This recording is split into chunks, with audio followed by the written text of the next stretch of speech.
हाँ जी स्टूडेंट। तो मैं ਤੁਹਾਡਾ GSY Krishna Yadav YouTube channel ਤੇ ਸਵਾਗਤ ਕਰਦਾ ਹਾਂ। आई होप कि ਤੁਹਾਨੂੰ ਜਿਹੜੀ ਲਾਸਟ ਵੀਡੀਓ ਮੇਰੀ ਪਸੰਦ ਆਈ ਹੈ। ਤੇ ਜਿਵੇਂ ਦੇਖੋ ਤੁਹਾਨੂੰ ਪਤਾ ਵੀ ਆਪਾਂ ਪੋਲੀਟੀਕਲ ਸਾਇੰਸ ਦੀ ਜਿਹੜੀ ਸੀਰੀਜ਼ ਸਟਾਰਟ ਕੀਤੀ ਹੈ ਲਾਸਟ ਕਲਾਸ ਦੇ ਵਿੱਚ ਆਪਾਂ ਕਿਹਾ ਸੀਗਾ ਵੀ ਪੋਲੀਟੀਕਲ ਸਾਇੰਸ ਆਪਾਂ ਲੈ ਕੇ ਚੱਲਾਂਗੇ ਤੇ ਇਸ ਨੂੰ ਆਪਾਂ ਇੱਕ ਸੀਰੀਜ਼ ਦੇ ਤੌਰ ਤੇ ਜਿਹੜਾ ਕਰਾਂਗੇ। ਠੀਕ ਹੈ ਜੀ। ਤਾਂ ਕਲਾਸ 1 ਦੇ ਵਿੱਚ ਆਪਾਂ ਦੇਖਿਆ ਸੀਗਾ ਵੀ ਜਿਹੜੇ ਸਾਡੇ ਸੰਵਿਧਾਨ ਦੀ ਹਿਸਟਰੀ ਸੀ ਵੀ मतलब साडा संविधान जिहड़ा सी किवें बनिया सी, उहदे विच आपां क्रिप्स मिशन की गल कीती सी, उस तो बाद कैबिनेट मिशन की गल कीती सी, फिर आपां संविधान सभा की गल कीती सी। ठीक है भी कित्थों कित्थों किन्ने किन्ने मैंबर लए गए इहदे विच।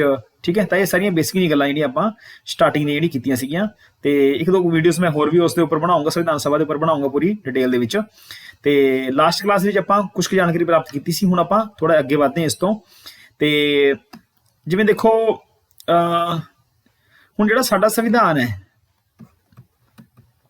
साडा जिहड़ा संविधान है वह एक पुस्तक के रूप दे विच है, पुस्तक के रूप दे विच है।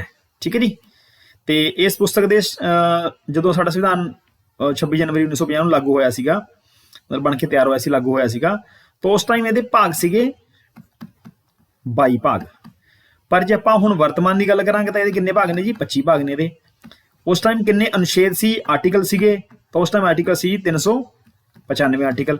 मूल रूप दे विच 395 आर्टिकल हुण भी ने, पर जे असीं इहदे सब आर्टिकल बनाईए अगे, ठीक है, जिवें फॉर एग्जाम्पल जिवें आर्टिकल नंबर 21, ठीक है जी, तो इहदा अगे सब आर्टिकल एक होर बनिया जिवें 21A बन गया इहदा। ठीक है ना। तो इस तरह जे असीं आर्टिकल की संख्या नूं देखदे हां तां साडी संख्या इह 450 तो प्लस हो जाती है, जिहड़ा कि इन्ना ज़्यादा इंपोर्टेंट साडे वास्ते नहीं हुंदा। इस तो बाद असीं जे असीं अनुसूचियां की गल करते हैं, शेड्यूल की गल करते हैं, ठीक है जी, तो शेड्यूल साडे बेसिक सिद्धांत दे विच सीगी जी 8, पर जे असीं वर्तमान की गल करते हैं तो शेड्यूल कितने साडे 12 ने, मतलब अनुसूचियां साडियां कितनियां ने? 12 ने। ठीक है। अज जिहड़ी साडी क्लास होण जा रही है, अज की क्लास जिहड़ी साडी ओह अनुसूचियां बारे हैगी ते आपां इहनूं अनुसूचियां नूं डिटेल दे विच देखांगे। सब तो पहलां आपां गल करदे हां जी अनुसूचियां की हुंदियां नेगीआं। अनुसूची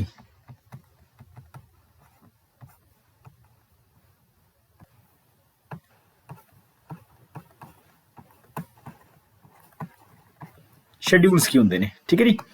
जिवें आपां स्टार्टिंग दी गल कीती भी साडा संविधान की एक पुस्तक के रूप दे विच है।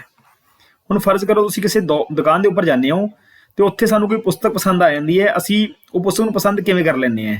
ठीक है, असीं उस पुस्तक नूं की करते हैं, असीं पहलां देखते हैं भी ये पुस्तक साडे काम दी है या नहीं है ना। हुण असीं सारी पुस्तक तां पढ़दे नहीं हैगे, असीं उहदा कि मेन भाग देखांगे, मतलब उहदे जिहड़ी उहदी एक सारणी दित्ती जांदी स्टार्टिंग दे विच उहनूं असीं देखांगे। ठीक है भी फस्ट लैसन च की है, सैकेंड लैसन च की है, थर्ड च की है, या फोर्थ च की है, या फिफ्थ च की है, या सिक्स च की है ना। तो असीं इस चीज़ पढ़ते हैं, थोड़ा थोड़ा मोटा मोटा पढ़ लेंगे हैं। हुण जे असीं किते सारी पुस्तक पढ़न पै जाइए तो पहली गल तो दुकानदार सानूं पढ़न नहीं दिंदा हैगा, है ना। तो दूसरा टाइम बहुत वेस्ट हो जाऊगा, है ना। हुण फर्ज करो भी जे कोई मंगल ग्रह तो कोई व्यक्ति आ गया तो वह देखना चाहता भी भारत दे विच जिहड़ा संविधान बनाया गया लोगों वास्ते वो किस तरह का संविधान है ना। तो पूरी पुस्तक उहदे वास्ते टाइम नहीं है, उहदे कोल तां इन्ना टाइम है नहीं गा भी वो पूरी साडे संविधान नूं पढ़न बह जाऊगा, है ना। तो साडा संविधान ही इन्ना टैक्नीकल है भी उहनूं समझ नहीं आउणा हैगा। तो वह की देखदा भी साडे संविधान दे विच किहड़ियां चीज़ां दा वर्णन किया गया है। ठीक है, तो की करूगा जी, वो सब तो पहलां आके साडी अनुसूचियां नूं पढ़ूगा, कि अनुसूचियां नूं चैक करूगा भी साडे संविधान दे विच मूल रूप दे विच की कुछ दिता गया है। ठीक है, जां साडा संविधान दा जिहड़ा स्ट्रक्चर है वो किस प्रकार का हो सकता है। तो मेरे कहने का मतलब की है भी जिहड़ा शेड्यूल हुंदा या अनुसूची हुंदी है, देखो सूची शेड्यूल, ठीक है, तो इन्हूं असीं बोलदे एक सारणी। जिवें आपां कहने भी मेरा तो जी आ शेड्यूल बनया होया, अज मेरा तो शेड्यूल बनया होया हा। ठीक है, मैं तो जी आ तरीक नूं जाना है, मैं इस तरीक नूं जाना हैगा, है ना। मेरा तो इन्ने बजे शेड्यूल बनया होया जाण दा, जां मेरा आ फलानी मीटिंग मेरी इस तरीक दी है, जां इस समय दी मेरी मीटिंग है। ठीक है, तो जिहड़ी शेड्यूल है, शेड्यूल साडा साडे संविधान दा एक साडे संविधान दी एक सारणी है जिहड़ी कि साडे संविधान नूं की करदी, क्रमबद्ध करदी है। ठीक है, क्रमबद्धता। तो क्रमबद्धता दे लई साडी अनुसूचियां जिहड़ियां ने तैयार कीतियां गईयां नेगीआं। अनुसूचियां कई बार सवाल उठदा भी अनुसूचियां साडे संविधान दा पार्ट हैगियां ने या नहीं हैगियां, तो अनुसूचियां भी साडे संविधान दा पार्ट हैगियां नेगीआं। ठीक है जी। चलो हुण आपां गल कीती सी भी साडे मूल संविधान दे विच किन्नियां अनुसूचियां सी? 8, पर हुण किन्नियां अनुसूचियां ने? हुण हैगियां ने 12 अनुसूचियां। ठीक है, तो अज आपां डिटेल दे विच कल्ली कल्ली अनुसूची नूं जिहड़ा ओह करांगे। सब तो पहलां गल करदे जी पहली अनुसूची, फस्ट शेड्यूल जिहड़ा पहली अनुसूची जिहड़ी है इहदे विच की दित्ता गया है? तो इहदे विच दित्ता गया जी संघ अते उसदे राज खेतर, संघ अते उसदे राज खेतर, union and it is state. ठीक है, हुण सानूं पता है भी संघ अते उसदे राज खेतर किवें बनदे ने। पहली गल तां संघ किवें बनदा है, ठीक है। संघ मैं इसनूं डिटेल च समझाऊंगा, भाग नंबर जो ਆਪਾਂ 1 ਕਰਾਂਗੇ ਉਦੋਂ ਆਪਾਂ ਦੇਖਾਂਗੇ ਵੀ ਕੀ ਭਾਰਤ ਐਕਚੁਅਲ ਦੇ ਵਿੱਚ ਸੰਘ ਹੈ ਜਾਂ ਨਹੀਂ ਹੈ। ਠੀਕ ਹੈ ਜੀ। ਤਾਂ ਸੰਘ ਕਿਵੇਂ ਬਣੂਗਾ? ਸੰਘ ਬਣੂਗਾ ਜੀ ਇਹਦੇ 28 ਰਾਜ ਤੇ 8 ਯੂਟੀਜ਼ ਨੂੰ ਮਿਲਾ ਕੇ। ਠੀਕ ਹੈ ਜੀ। 28 ਰਾਜ, ਪਹਿਲਾਂ ਸਾਡੇ 29 ਰਾਜ ਸੀਗੇ। ਠੀਕ ਹੈ ਜੀ। ਫਿਰ ਜੰਮੂ ਐਂਡ ਕਸ਼ਮੀਰ ਨੂੰ ਜਿਹੜਾ ਇੱਕ ਯੂਟੀ ਦਾ ਦਰਜਾ ਪ੍ਰਦਾਨ ਕਰ ਦਿੱਤਾ ਗਿਆ। ਠੀਕ ਹੈ ਜੀ। ਤਾਂ 29 ਸੀਗੇ ਪਹਿਲਾਂ। ਠੀਕ ਹੈ। ਤੇ ਉਸ ਸਮੇਂ ਸਾਡੇ 7 ਜਿਹੜੇ ਸੀ ਕੇਂਦਰ ਸ਼ਾਸਿਤ ਪ੍ਰਦੇਸ਼ ਸੀਗੇ। ਜੰਮੂ ਕਸ਼ਮੀਰ ਨੂੰ 2 ਭਾਗਾਂ ਦੇ ਵਿੱਚ ਵੰਡ ਦਿੱਤਾ ਗਿਆ ਸੀ। ਜੰਮੂ ਕਸ਼ਮੀਰ ਨੂੰ ਇੱਕ ਜੰਮੂ ਕਸ਼ਮੀਰ ਯੂਟੀ ਬਣ ਗਿਆ ਸੀ, ਇੱਕ ਲਦਾਖ ਬਣ ਗਿਆ ਸੀਗਾ। ਠੀਕ ਹੈ। ਤਾਂ ਟੋਟਲ ਕਿੰਨੇ ਹੋ ਗਏ ਸੀ ਜੀ? ਇੱਥੇ 2 ਐਡ ਹੋ ਕੇ ਕਿੰਨੇ ਹੋ ਗਏ ਸੀ? 9 ਹੋ ਗਏ ਸੀਗੇ। ਠੀਕ ਹੈ ਜੀ। ਤੇ ਰਾਜ ਕਿੰਨੇ ਰਹਿ ਗਏ ਸੀ? 28 ਰਹਿ ਗਏ ਸੀ। ਤਾਂ 28 ਰਾਜ ਤੇ 9 ਯੂਟੀਸ ਹੋ ਗਏ ਸੀ ਸਾਡੇ। ਪਰ ਬਾਅਦ ਦੇ ਵਿੱਚ ਕੀ ਕੀਤਾ ਗਿਆ? 26 ਜਨਵਰੀ 2019 ਨੂੰ ਕੀ ਕੀਤਾ ਗਿਆ ਸੀ ਜੀ? ਸਾਡਾ ਜਿਹੜਾ ਦਮਨ ਐਂਡ ਦੀਪ ਸੀ ਤੇ ਦਾਦਰਾ ਨਗਰ ਹਵੇਲੀ ਸੀ ਜਿਹੜੀ, ਠੀਕ ਹੈ ਜੀ, ਦੋਨਾਂ ਨੂੰ ਆਪਸ ਵਿੱਚ ਮਰਜ ਕਰ ਦਿੱਤਾ ਗਿਆ। ਤਾਂ ਇਹ ਦੋਨੇ ਜਦੋਂ ਮਰਜ ਹੋ ਗਏ ਆਪਸ ਵਿੱਚ, ਕਿਉਂਕਿ ਇਹ ਦੋਨੇ ਸੈਪਰੇਟ ਸੀਗੇ, ਦੋਨੇ ਅਲੱਗ-ਅਲੱਗ ਯੂਟੀ ਸੀਗੇ, ਸਾਡੇ ਕੇਂਦਰ ਸ਼ਾਸਿਤ ਪ੍ਰਦੇਸ਼ ਸੀਗੇ। ਠੀਕ ਹੈ। ਤਾਂ ਜਦੋਂ ਦੋਨਾਂ ਨੂੰ ਮਰਜ ਕਰ ਦਿੱਤਾ ਗਿਆ ਤਾਂ ਸਾਡੇ ਕਿੰਨੇ ਰਹਿ ਗਏ ਜੀ? 8 ਰਹਿ ਗਏ। ਹੁਣ ਵਰਤਮਾਨ ਦੀ ਜੇ ਆਪਾਂ ਗੱਲ ਕਰਦੇ ਹਾਂ ਤਾਂ ਸਾਡੇ ਵਰਤਮਾਨ ਦੇ ਵਿੱਚ ਕਿੰਨੇ ਰਾਜ ਨੇ ਜੀ? 28 ਰਾਜ ਨੇ ਤੇ 8 ਸਾਡੇ ਕਿੰਨੇ ਨੇ? ਯੂਟੀਜ਼ ਨੇ। ਠੀਕ ਹੈ ਜੀ। ਹੁਣ ਜਦੋਂ ਵੀ ਕਦੇ ਕਿਸੇ ਰਾਜ ਨੂੰ ਨਵਾਂ ਬਣਾਇਆ ਜਾਂਦਾ ਹੈ ਜਾਂ ਕਿਸੇ ਰਾਜ ਨੂੰ ਤੋੜ ਕੇ ਯੂਟੀਜ਼ ਬਣਾਇਆ ਜਾਂਦਾ, ਜਿਵੇਂ ਦੇਖੋ ਬਣਾਇਆ ਗਿਆ ਜੰਮੂ ਕਸ਼ਮੀਰ ਨੂੰ, ਹੈ ਨਾ, ਜਾਂ ਨਵਾਂ ਯੂਟੀਜ਼ ਬਣਾਇਆ ਜਾਂਦਾ ਹੈ, ਤਾਂ ਫਿਰ ਕਿਹੜੀ ਅਨੁਸੂਚੀ 'ਚ ਅਮੈਂਡਮੈਂਟ ਕਰਨੀ ਜਾਂਦੀ ਹੈ ਜੀ? ਕੀਤੀ ਜਾਂਦੀ ਹੈ ਤਾਂ ਉਹ ਕੀਤੀ ਜਾਂਦੀ ਹੈ ਪਹਿਲੀ ਅਨੁਸੂਚੀ ਦੇ ਵਿੱਚ। ਪਹਿਲੀ ਅਨੁਸੂਚੀ ਦੇ ਵਿੱਚ ਸੰਸ਼ੋਧਨ ਕੀਤਾ ਜਾਂਦਾ, ਸ਼ੋਧ ਕੀਤੀ ਜਾਂਦੀ ਹੈ, ਇਹਨੂੰ ਸ਼ੋਧਿਆ ਜਾਂਦਾ ਹੈ। ਠੀਕ ਹੈ ਜੀ। ਤੇ ਸੰਵਿਧਾਨ ਦਾ ਭਾਗ ਨੰਬਰ ਕਿਵੇਂ ਸ਼ੋਧਿਆ ਜਾਂਦਾ ਹੈ? ਭਾਗ ਨੰਬਰ ਆਪਾਂ ਦੇਖਾਂਗੇ, ਭਾਗ ਨੰਬਰ 1 ਜਿਹੜਾ ਕਿ ਆਰਟੀਕਲ ਨੰਬਰ 1 ਤੋਂ ਲੈ ਕੇ 4 ਤੱਕ ਇਹਦਾ ਵਰਣਨ ਕੀਤਾ ਜਾਂਦਾ। ਇਹਨੂੰ ਆਪਾਂ ਡਿਟੇਲ ਦੇ ਵਿੱਚ ਬਾਅਦ ਵਿੱਚ ਕਰਾਂਗੇ। ਠੀਕ ਹੈ ਜੀ। ਤਾਂ ਇਹ ਸੀ ਤੁਹਾਡੀ ਅਨੁਸੂਚੀ ਨੰਬਰ 1। ਠੀਕ ਹੈ ਜੀ। ਜਿਹਦੇ ਵਿੱਚ 28 ਰਾਜ ਤੇ 8 ਜਿਹੜੇ ਯੂਟੀਜ਼ ਨੇ ਸਾਡੇ, ਉਹਦਾ ਜਿਹੜਾ ਵਰਣਨ ਆ ਉਹ ਕੀਤਾ ਗਿਆ ਹੈਗਾ। ਠੀਕ ਹੈ ਜੀ। ਕਲੀਅਰ ਹੈ? ਤਾਂ ਇਹ ਸੀਗਾ ਸਾਡਾ ਜੀ ਸ਼ਡਿਊਲ ਨੰਬਰ 1। ਆਪਾਂ ਹੁਣ ਗੱਲ ਕਰਦੇ ਹਾਂ ਸੈਕੰਡ ਸ਼ਡਿਊਲ ਦੀ, ਅਨੁਸੂਚੀ ਨੰਬਰ 2, ਅਨੁਸੂਚੀ 2। ਠੀਕ ਹੈ। ਤਾਂ ਇਹਦੇ ਵਿੱਚ ਵਰਣਨ ਦਿੱਤਾ ਗਿਆ ਜੀ ਵੇਤਨ, ਭੱਤੇ ਤੇ ਪੈਨਸ਼ਨ ਦਾ। ਠੀਕ ਹੈ ਜੀ। ਹੁਣ ਇਹ ਯਾਦ ਰੱਖਣ ਵਾਲੀ ਗੱਲ ਹੈ ਵੀ ਇਹ ਵੇਤਨ, ਜਿਹੜੇ ਭੱਤੇ ਨੇ ਤੇ ਪੈਨਸ਼ਨ ਹੈ, ਇਹ ਕਿਹੜੇ ਕਿਹੜੇ ਸਾਡੇ ਜਿਹੜੇ ਅਧਿਕਾਰੀ ਨੇ, ਇਹ ਇਹਨਾਂ ਦੀ ਹੈ। ਠੀਕ ਹੈ। ਤਾਂ ਤੁਸੀਂ ਨੋਟ ਕਰ ਲਿਓ ਜੀ। ਤਾਂ ਇਹਦੇ ਵਿੱਚ ਰਾਸ਼ਟਰਪਤੀ, ਉਪ ਰਾਸ਼ਟਰਪਤੀ,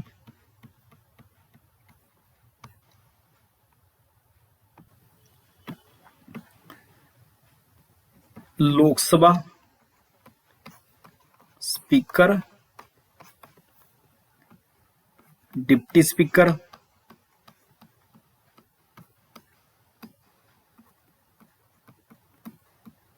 ਵਿਧਾਨ ਸਭਾ ਦੇ speaker, deputy speaker,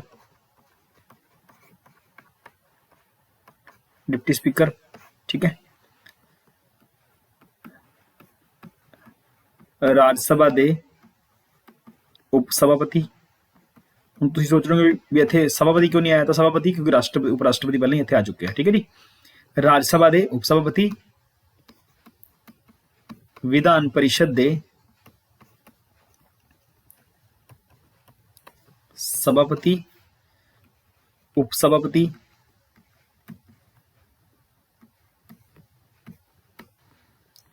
supreme court,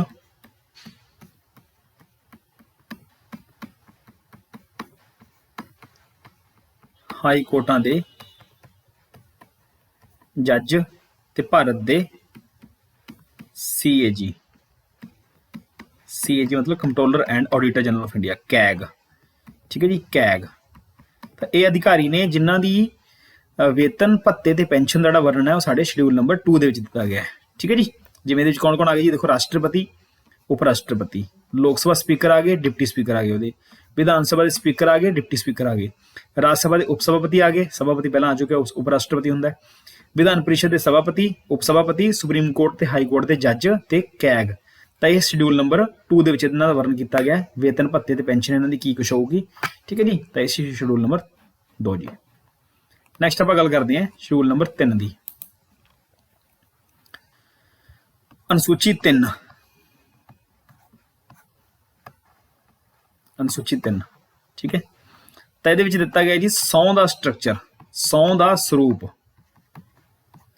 100 ਦਾ ਸਰੂਪ ਦਾ ਮਤਲਬ ਕੀ ਹੈ ਵੀ ਜਿਹੜੇ ਵੀ ਅਧਿਕਾਰੀ ਆਪਾਂ ਨੋਟ ਕਰਾਂਗੇ ਹੁਣ ਉੱਥੇ ਦੱਸਾਂਗੇ ਤੁਹਾਨੂੰ ਕਿਹੜੇ-ਕਿਹੜੇ ਨਿਯਮਨ ਦੇ ਵਿੱਚ, ਤਾਂ ਇਹ ਇਹਨਾਂ ਦੀ ਸਹੁੰ ਦਾ ਸਟਰਕਚਰ ਮਤਲਬ ਜਦੋਂ ਇਹ ਅਹੁਦੇ ਦੇ ਉੱਪਰ ਬੈਠਦੇ ਨੇ ਤਾਂ ਇਹ ਕਿਸ ਪ੍ਰਕਾਰ ਦੀ ਸਹੁੰ ਚੁੱਕਦੇ ਨੇ, ਠੀਕ ਹੈ, ਕਿਸ ਪ੍ਰਕਾਰ ਦੀ ਸਹੁੰ ਚੁੱਕਣਗੇ, ਠੀਕ ਹੈ। ਇਹ ਨਹੀਂ ਹੈਗਾ ਵੀ ਉਹ ਕਹਿੰਦੇ ਜੀ ਮੈਨੂੰ ਕਿਸੇ ਬਾਬੇ ਦੀ ਸਹੁੰ ਲੱਗੇ ਜਾਂ ਮੈਨੂੰ ਕਿਸੇ ਗੁਰੂ ਦੀ ਸਹੁੰ ਲੱਗੇ, ਠੀਕ ਹੈ। ਤਾਂ ਉਹਨਾਂ ਦੀ ਸਹੁੰ ਦਾ ਸਟਰਕਚਰ ਇੱਕ ਨਿਸ਼ਚਿਤ ਕੀਤਾ ਗਿਆ ਹੈਗਾ, ਤਾਂ ਉਹ ਸ਼ਡਿਊਲ ਨੰਬਰ 3 ਦੇ ਵਿੱਚ ਦਿੱਤਾ ਗਿਆ। ਹਾਂ, ਇਸ ਚੀਜ਼ ਦਾ ਧਿਆਨ ਰੱਖਿਓ, ਇੱਕ ਤਾਂ ਰਾਸ਼ਟਰਪਤੀ, ਇੱਕ ਉਪ ਰਾਸ਼ਟਰਪਤੀ ਤੇ ਇੱਕ ਰਾਜਾਂ ਦੇ ਰਾਜਪਾਲ, ਇਹਨਾਂ ਤਿੰਨਾਂ ਦਾ ਜਿਹੜਾ ਸਹੁੰ ਦਾ ਸਟਰਕਚਰ ਹੈ ਉਹ ਅਨੁਸੂਚੀ 3 ਦੇ ਵਿੱਚ ਨਹੀਂ ਹੈ, ਇਹਨਾਂ 'ਚ ਨਹੀਂ ਹੈ ਬਈ, ਠੀਕ ਹੈ ਜੀ। ਤਾਂ ਇਹ ਕਿੱਥੇ ਹੈ? ਇਹ ਆਰਟੀਕਲ ਨੰਬਰ ਇਹ ਤੋਂ ਮਤਲਬ ਆਰਟੀਕਲ, ਠੀਕ ਹੈ ਜੀ, ਆਰਟੀਕਲ ਨੰਬਰ 60 ਦੇ ਵਿੱਚ ਹੈ ਰਾਸ਼ਟਰਪਤੀ ਦਾ, ਆਰਟੀਕਲ ਨੰਬਰ 60 ਦੇ ਵਿੱਚ ਇਹਦਾ ਸਹੁੰ ਦਾ ਸਟਰਕਚਰ ਦਿੱਤਾ ਗਿਆ। ਤੇ ਜਿਹੜਾ ਉਪ ਰਾਸ਼ਟਰਪਤੀ ਨੇ ਇਹਨਾਂ ਦਾ ਆਰਟੀਕਲ ਨੰਬਰ 69 ਦੇ ਵਿੱਚ ਦਿੱਤਾ ਗਿਆ, ਤੇ ਜਿਹੜੇ ਰਾਜਪਾਲ ਨੇ ਇਹਨਾਂ ਦਾ ਜਿਹੜਾ ਸਹੁੰ ਦਾ ਸਟਰਕਚਰ ਦਿੱਤਾ ਗਿਆ ਜੀ 159 ਦੇ ਵਿੱਚ ਦਿੱਤਾ ਗਿਆ। ਤਾਂ ਇਹਨਾਂ ਤਿੰਨਾਂ ਅਧਿਕਾਰੀਆਂ ਦੀ ਜਿਹੜੀ ਸਹੁੰ ਦਾ ਸਟਰਕਚਰ ਹੈ, ਸਹੁੰ ਦਾ ਸਰੂਪ ਹੈਗਾ, ਉਹ ਆਰਟੀਕਲ ਦੇ ਵਿੱਚ ਅਲੱਗ-ਅਲੱਗ ਤੋਂ ਦਿੱਤਾ ਗਿਆ। ਜਿਵੇਂ ਆਰਟੀਕਲ ਨੰਬਰ 60 ਕੀ ਕਹਿੰਦਾ ਵੀ ਇਹਦੇ ਵਿੱਚ ਰਾਸ਼ਟਰਪਤੀ ਸਾਡੇ ਸਹੁੰ ਚੁੱਕਣਗੇ, 69 ਦੇ ਤਹਿਤ ਸਾਡੇ ਉਪ ਰਾਸ਼ਟਰਪਤੀ ਸਹੁੰ ਚੁੱਕਣਗੇ, ਤੇ ਰਾਜਾਂ ਦੇ ਜਿਹੜੇ ਰਾਜਪਾਲ ਨੇ ਉਹ 159 ਦੇ ਤਹਿਤ ਸਹੁੰ ਚੁੱਕਣਗੇ। ਤਾਂ ਸ਼ਡਿਊਲ 3 ਦੇ ਵਿੱਚ ਕਿਹਦਾ ਦਿੱਤਾ ਗਿਆ ਜੀ, ਤਾਂ ਇਹ ਨੋਟ ਕਰ ਲਓ ਜੀ। ਤਾਂ ਇਹ ਦਿੱਤਾ ਗਿਆ ਜੀ, ਦੇਖੋ, ਸੰਸਦ ਦੇ ਮੈਂਬਰ ਚਾਹੇ ਉਹ ਰਾਜ ਸਭਾ ਦੇ ਜਾਂ ਲੋਕ ਸਭਾ ਦੇ, ਸੰਘ ਦੇ ਮੰਤਰੀ, ਠੀਕ ਹੈ ਜੀ। ਇਸ ਤੋਂ ਇਲਾਵਾ ਵਿਧਾਨ ਸਭਾ ਜਾਂ ਵਿਧਾਨ ਪਾਲਿਕਾ, ਜਿਹੜੀ ਰਾਜ ਦੀ ਵਿਧਾਨ ਪਾਲਿਕਾ ਹੈ ਉਹਦੇ ਵਿੱਚ ਤੁਹਾਡੀ ਵਿਧਾਨ ਸਭਾ ਵੀ ਆ ਗਈ ਤੇ ਇਹਦੇ ਵਿੱਚ ਵਿਧਾਨ ਪਰਿਸ਼ਦ ਵੀ ਆ ਗਈ, ਠੀਕ ਹੈ ਜੀ। ਤੇ ਰਾਜ ਦੇ ਮੰਤਰੀ, ਠੀਕ ਹੈ ਜੀ, ਸੁਪਰੀਮ ਕੋਰਟ ਤੇ ਹਾਈ ਕੋਰਟ ਦੇ ਜੱਜ, ਠੀਕ ਹੈ। ਤੇ ਇੱਕ ਹੈਗਾ ਜੀ ਇਹਦੇ ਵਿੱਚ ਸਾਡੇ ਕੈਗ, CAG ਕੈਗ, ਠੀਕ ਹੈ। ਤਾਂ ਇਹਨਾਂ ਦੀ ਸਹੁੰ ਦਾ ਜਿਹੜਾ ਸਟਰਕਚਰ ਹੈ, ਸੰਸਦ ਮੈਂਬਰ ਹੋ ਗਏ, ਚਾਹੇ ਉਹ ਰਾਜ ਸਭਾ ਮੈਂਬਰ ਨੇ, ਚਾਹੇ ਉਹ ਲੋਕ ਸਭਾ ਮੈਂਬਰ ਨੇ, ਠੀਕ ਹੈ, ਜਾਂ ਉਹ ਸੰਘ ਦੇ ਮੰਤਰੀ ਨੇ, ਕੇਂਦਰ ਦੇ ਮੰਤਰੀ ਨੇ। ਵਿਧਾਨ ਪਾਲਿਕਾ, ਰਾਜ ਵਿਧਾਨ ਪਾਲਿਕਾ ਦੇ ਚਾਹੇ ਉਹ ਮੈਂਬਰ ਨੇ ਜਾਂ ਰਾਜ ਦੇ ਮੰਤਰੀ ਨੇ, ਜਾਂ ਸੁਪਰੀਮ ਕੋਰਟ ਦੇ ਜੱਜ ਨੇ ਤੇ ਹਾਈ ਕੋਰਟ ਦੇ ਜਿਹੜੇ ਜੱਜ ਨੇ। ਤੇ ਇੱਕ CAG, comptroller and auditor general of India, Bharat ਦੇ ਜਿਹੜੇ ਕੈਗ ਨੇ। ਤਾਂ ਇਹਨਾਂ ਦੀ ਸਹੁੰ ਦਾ ਜਿਹੜਾ ਸਰੂਪ ਹੈਗਾ ਉਹ ਦਿੱਤਾ ਗਿਆ ਅਨੁਸੂਚੀ ਨੰਬਰ 3 ਦੇ ਵਿੱਚ, ਠੀਕ ਹੈ ਜੀ। ਤੇ ਜਿਹੜੇ ਤੇ ਰਾਸ਼ਟਰਪਤੀ ਨੇ, ਉਪ ਰਾਸ਼ਟਰਪਤੀ ਨੇ, ਰਾਜਾਂ ਦੇ ਰਾਜਪਾਲ ਨੇ, ਇਹਨਾਂ ਦਾ ਜਿਹੜਾ ਦਿੱਤਾ ਗਿਆ ਸਟਰਕਚਰ ਇਹ ਅਲੱਗ ਤੋਂ ਦਿੱਤਾ ਗਿਆ, ਠੀਕ ਹੈ ਜੀ। ਤਾਂ ਇਹ ਸੀ ਅਨੁਸੂਚੀ ਨੰਬਰ 3।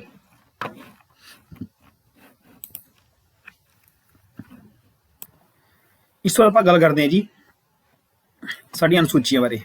ਅਨੁਸੂਚੀ ਨੰਬਰ 4 ਬਾਰੇ, ਠੀਕ ਹੈ। 3 ਅਨੁਸੂਚੀ ਆਪਾਂ ਕਰ ਚੁੱਕੇ ਪਹਿਲਾਂ, ਤੇ ਚੌਥੀ ਜਿਹੜੀ ਅਨੁਸੂਚੀ ਸਾਡੀ ਜੀ, ਇਹਦੇ ਵੀ ਵਰਣਨ ਦਿੱਤਾ ਗਿਆ ਜੀ ਰਾਜ ਸਭਾ ਵਿੱਚ ਸੀਟਾਂ ਦੀ ਸੰਖਿਆ, ਰਾਜ ਸਭਾ ਵਿੱਚ ਸੀਟਾਂ ਦੀ ਸੰਖਿਆ ਮਤਲਬ ਵੀ ਹੁਣ ਦੇਖੋ ਜਿਵੇਂ ਰਾਜ ਸਭਾ ਹੈਗੀ ਤਾਂ ਇਹ ਰਾਜਾਂ ਦੀ ਪ੍ਰਤੀਨਿਧ ਕਰਦੀ ਹੈ, ਠੀਕ ਹੈ।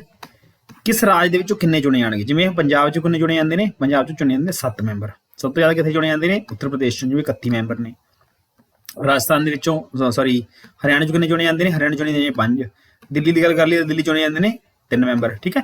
ਤਾਂ ਇਹ ਸੰਖਿਆ ਜਿਹੜੀ ਨਿਰਧਾਰਿਤ ਕੀਤੀ ਗਈ ਹੈ, ਇਹਦਾ ਜਿਹੜਾ ਵਰਣਨ ਕੀਤਾ ਗਿਆ ਇਹੀ ਕੀਤਾ ਗਿਆ ਚੌਥੀ ਅਨੁਸੂਚੀ ਦੇ ਵਿੱਚ, ਠੀਕ ਹੈ ਜੀ। ਇਹਦਾ ਮਤਲਬ ਕੀ ਹੈ ਵੀ ਅਨੁਸੂਚੀ 4 ਕੀ ਕਹਿੰਦੀ ਹੈ, ਅਨੁਸੂਚੀ 4 ਜਿਹੜੀ ਹੈ ਰਾਜ ਸਭਾ ਦੇ ਵਿੱਚ ਕਿਹੜੇ ਰਾਜ ਕੋਲੇ ਤੇ ਕਿਹੜੇ ਯੂਟੀਸ ਕੋਲ ਕਿੰਨੀਆਂ ਸੰਖਿਆ ਦੇ ਵਿੱਚ ਸੀਟਾਂ ਜਿਹੜੀਆਂ ਉਹ ਅਲਾਟ ਕੀਤੀਆਂ ਜਾਣਗੀਆਂ, ਠੀਕ ਹੈ। ਤਾਂ ਇਹ ਸੀ ਚੌਥੀ ਅਨੁਸੂਚੀ ਜੀ, ਵੈਰੀ ਇੰਪੋਰਟੈਂਟ ਹੈ, ਇਹ ਕਾਫੀ ਵਾਰੀ ਐਗਜ਼ਾਮ ਦੀ ਪੁੱਛੀ ਗਈ ਹੈ।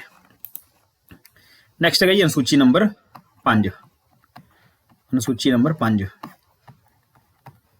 ਠੀਕ ਹੈ। ਤਾਂ ਇਹਦੇ ਵਿੱਚ ਕੀਤਾ ਗਿਆ, ਇਹ ਵੀ ਦਿੱਤਾ ਗਿਆ ਜੀ SC ਐਂਡ ST ਖੇਤਰਾਂ ਦੇ ਪ੍ਰਸ਼ਾਸਨ ਸੰਬੰਧੀ,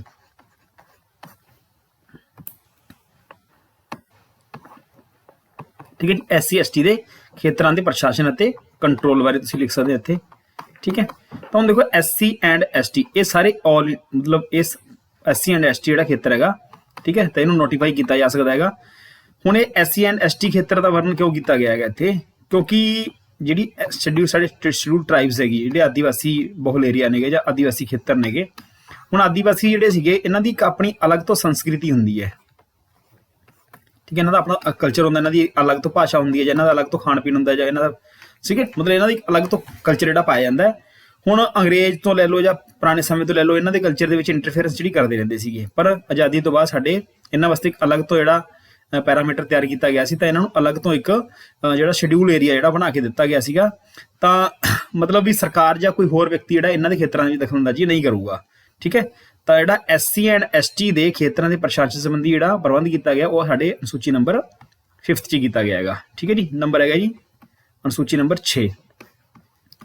ਅਨੁਸੂਚੀ 6 ਵੀ ਇਹਦੇ ਨਾਲ ਮਿਲਦੀ ਜੁਲਦੀ ਹੈਗੀ, ਪਰ ਇਹਦੇ ਵਿੱਚ ਇਸ ਤੋਂ ਵੀ ਜ਼ਿਆਦਾ ਥੋੜਾ ਜਿਹਾ ਜਿਹੜੇ ਪ੍ਰੋਵੀਜ਼ਨ ਇਹਦੇ ਵਿੱਚ ਦਿੱਤੇ ਗਏ ਨੇ, ਠੀਕ ਹੈ ਜੀ।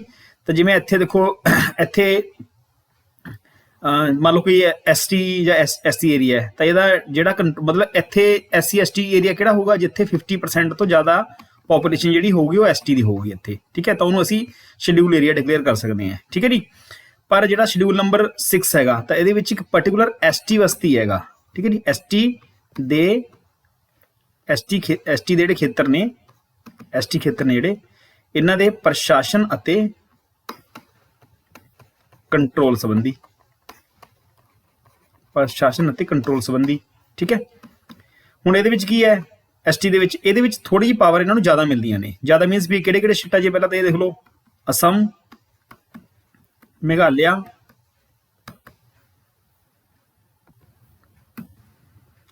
ਤ੍ਰਿਪੁਰਾ ਤੇ ਮਿਜ਼ੋਰਮ, ਠੀਕ ਹੈ ਜੀ।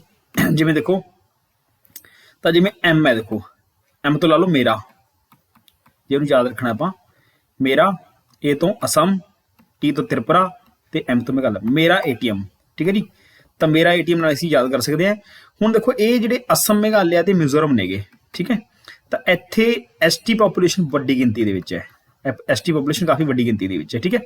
ਹੁਣ ST ਦੇ ਵਿੱਚ ਵੀ ਅੱਗੇ ਮੰਨ ਲਓ ਇਹ ST ਏਰੀਆ, ਪੂਰਾ ਇਹ ST ਏਰੀਆ ਹੈ, ਠੀਕ ਹੈ। ਇੱਥੇ ਤਾਂ ਦੇਖੋ ਇੱਕ ਪਾਰਟਿਕੂਲਰ ST ਏਰੀਆ ਹੋ ਗਿਆ ਜਾਂ SC ਏਰੀਆ ਹੋ ਗਿਆ ਨਾ, ਇੱਥੇ ਇਹ ਪੂਰੇ ਦਾ ਪੂਰਾ ST ਏਰੀਆ। ਤਾਂ ਇਹਦੇ ਵਿੱਚ ਵੀ ਅੱਗੇ ਇਹਨਾਂ ਦੇ ਬਹੁਤ ਸਾਰੀਆਂ ਅੱਗੇ ਜਿਹੜੀਆਂ ਸਬ ST ਕਾਸਟਸ ਜਾਂ ਅੱਗੇ ਉਹਨਾਂ ਦੇ ਕਲਚਰ, ਜਿਵੇਂ ਮੰਨ ਲਓ ਇੱਕ ਇੱਥੇ ਭੀਲ ਰਹਿੰਦੀ ਹੈ ਜਨਜਾਤੀ, ਹੈ ਨਾ, ਇੱਥੇ ਗੌਂਡ ਜਨਜਾਤੀ ਰਹਿੰਦੀ ਹੈ, ਇੱਥੇ ਹੋਰ ਕੋਈ ਜਨਜਾਤੀ ਰਹਿੰਦੀ ਹੈ। ਤਾਂ ਇਹ ਸਾਰਾ ਹੈਗਾ ST ਏਰੀਆ ਹੀ ਹੈ, ਠੀਕ ਹੈ। ਇਹਨਾਂ ਦੇ ਵੀ ਕਲਚਰ ਅਲੱਗ-ਅਲੱਗ ਹੋ ਸਕਦੇ ਨੇ, ਚਾਰਾਂ ਦੇ ਵੀ ਕਲਚਰ ਅਲੱਗ-ਅਲੱਗ ਹੋ ਸਕਦੇ ਨੇ, ਠੀਕ ਹੈ ਜੀ। ਤਾਂ ਇਹ ਪੂਰੇ ਦਾ ਪੂਰਾ ਜਿਹੜਾ ਏਰੀਆ ਜਿਹੜਾ ਇਹ ਸ਼ਡਿਊਲ ਏਰੀਆ ਡਿਕਲੇਅਰ ਕੀਤਾ ਜਾਂਦਾ ਇੱਥੇ, ਠੀਕ ਹੈ। ਹੁਣ ਇਹਦੇ ਮੁਕਾਬਲੇ 5th ਸ਼ਡਿਊਲ ਦੇ ਮੁਕਾਬਲੇ 6th ਸ਼ਡਿਊਲ ਦੇ ਵਿੱਚ ਇਹਨਾਂ ਸਟੇਟਾਂ ਦੇ ਵਿੱਚ ਇਹਨਾਂ ਨੂੰ ਪਾਵਰ ਜ਼ਿਆਦਾ ਮਿਲਦੀ ਹੈ ਇੱਥੇ, ਠੀਕ ਹੈ। ਮਤਲਬ ਡਿਸਟ੍ਰਿਕਟ ਆਟੋਨੋਮਸ ਵੀ ਕਈ ਵਾਰੀ ਜਿਹੜੇ ਸ਼ਡਿਊਲ ਏਰੀਆ ਜਿਹੜੇ ਬਣਾ ਦਿੱਤੇ ਜਾਂਦੇ ਨੇ, ਠੀਕ ਹੈ ਜੀ। ਤਾਂ ਇਹਨਾਂ ਮੁਕਾਬਲੇ ਇੱਥੇ ਪਾਵਰ ਜ਼ਿਆਦਾ ਮਿਲਦੀ ਹੈ। ਹੁਣ ਗੱਲ ਹੁੰਦੀ ਹੈ ਵੀ ਜਿਹੜੇ ਇਹ ਸ਼ਡਿਊਲ ਮਤਲਬ 5th ਸ਼ਡਿਊਲ ਦੇ ਵਿੱਚ ਆਉਂਦੇ ਨੇ, ਤਾਂ ਅਸੀਂ ਇਹ ਕਹਿ ਸਕਦੇ ਹਾਂ ਵੀ ਇੱਥੇ ਕੇਂਦਰ ਸਰਕਾਰ ਦੀ ਜ਼ਿੰਮੇਵਾਰੀ ਜ਼ਿਆਦਾ ਹੁੰਦੀ ਹੈ। ਮਤਲਬ ਇਹਨਾਂ ਏਰੀਆ ਨੂੰ ਚਲਾਉਣ ਦੇ ਵਿੱਚ ਜਾਂ ਇਹਨਾਂ ਨੂੰ ਫੰਡਿੰਗ ਕਰਨ ਦੇ ਵਿੱਚ ਇੱਥੇ ਕੇਂਦਰ ਸਰਕਾਰ ਦੀ ਜ਼ਿੰਮੇਵਾਰੀ ਜ਼ਿਆਦਾ ਹੁੰਦੀ ਹੈ। ਪਰ ਇਸ ਏਰੀਆ ਦੇ ਵਿੱਚ ਅਸਮ, ਮੇਘਾਲਿਆ, ਤ੍ਰਿਪੁਰਾ, ਮਿਜ਼ੋਰਮ ਦੇ ਵਿੱਚ ਇੱਥੇ ਸਟੇਟ ਗਵਰਨਮੈਂਟ ਦੀ, ਰਾਜ ਸਰਕਾਰ ਦੀ ਜ਼ਿੰਮੇਵਾਰੀ ਇੱਥੇ ਜ਼ਿਆਦਾ ਹੁੰਦੀ ਹੈ ਇਹਨਾਂ ਨੂੰ, ਠੀਕ ਹੈ ਜੀ। ਮਤਲਬ ਫੰਡਿੰਗ ਕਰਨੀ ਹੈ ਜਾਂ ਇਹਨਾਂ ਨੂੰ ਕੋਈ ਅਧਿਕਾਰ ਦੇਣੇ ਨੇ ਜਾਂ ਕਿਸੇ ਪ੍ਰਕਾਰ ਦੀ ਉਹ ਕਰਨੇ ਨੇ, ਠੀਕ ਹੈ ਜੀ। ਤਾਂ ਇਹਨਾਂ ਦੀ ਪੰਚਾਇਤੀ ਵਗੈਰਾ ਵੀ ਜਿਹੜੀਆਂ ਹੋਣਗੀਆਂ, ਇਹ ਅਲੱਗ ਤੋਂ ਜਿਹੜੀ ਸਟੈਬਲਿਸ਼ ਕੀਤੀ ਜਾਣਗੀਆਂ। ਇਹਨਾਂ ਦੇ ਕਿਸੇ ਮਾਮਲੇ ਵਿੱਚ ਕੋਈ ਇੰਟਰਫੇਰੈਂਸ ਜਿਹੜਾ ਵੀ ਇਹਨਾਂ ਦੀ ਕਲਚਰ ਜਾਂ ਇਹਨਾਂ ਦੀ ਕੋਈ ਖਾਣ ਪੀਣ ਜਾਂ ਇਹਨਾਂ ਦੀ ਕਿਸੇ ਪ੍ਰਕਾਰ ਨੂੰ ਨੁਕਸਾਨ ਨਾ ਕਰੇ, ਤਾਂ ਇਹਦਾ ਪ੍ਰਬੰਧ ਇੱਥੇ ਕੀਤਾ ਜਾਂਦਾ 6 ਸ਼ਡਿਊਲ ਦੇ ਵਿੱਚ, ਠੀਕ ਹੈ ਜੀ। ਤਾਂ ਅਸੀਂ 5th ਸ਼ਡਿਊਲ ਤੇ 6th ਸ਼ਡਿਊਲ, ਠੀਕ ਹੈ। ਨੈਕਸਟ ਹੈਗਾ ਜੀ ਅਨੁਸੂਚੀ 7, ਠੀਕ ਹੈ। ਅਨੁਸੂਚੀ 7 ਦੇ ਵਿੱਚ ਦਿੱਤੀ ਗਈ ਸ਼ਕਤੀਆਂ ਦੀ ਵੰਡ,